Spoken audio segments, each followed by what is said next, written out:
আমি দেখিয়ে দিলাম যে আমার দপ্তরে যদি যায় তা আমি ডজন ডজন হাদিস দেখাবো। আর এখানে নমুনা স্বরূপ আমি প্রতিটা জায়গায় 4টে 6টা করে হাদিস দেখিয়ে দিয়ে দিলাম। মশলা মাসেল কিছুই নেই, কান পর্যন্ত হাত তুলতে হবে 4-5টা হাদিস, নাভির নিচে হাত বাঁধতে হবে 4-5টা হাদিস, আমিন আসতে বলতে হবে 4-5টা হাদিস, প্রতিটা জায়গায় হাদিস আর হাদিস।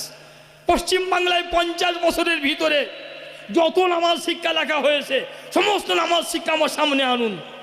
প্রতিটা নামাজ শিক্ষায় লেখা আছে কান পর্যন্ত হাত তুলতে হবে, কিন্তু হাদিস নেই।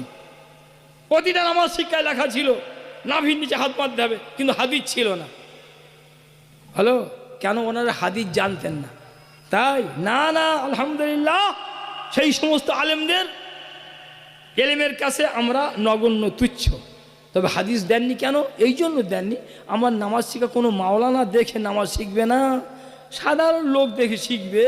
তুমি হাদিসের লোড দিতে গেলাম কেন?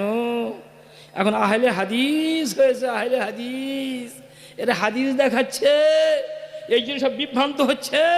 সেই জন্য আমি দেখিয়ে দিলাম যে আমার দপ্তরে যদি যায় তা আমি ডজন ডজন হাদিস দেখাবো। আর এখানে নমুনা স্বরূপ আমি প্রতিটা জায়গায় 4টে 6টা করে হাদিস দেখিয়ে দিয়ে দিলাম। এই কিতাব হাতে রাখতে হবে।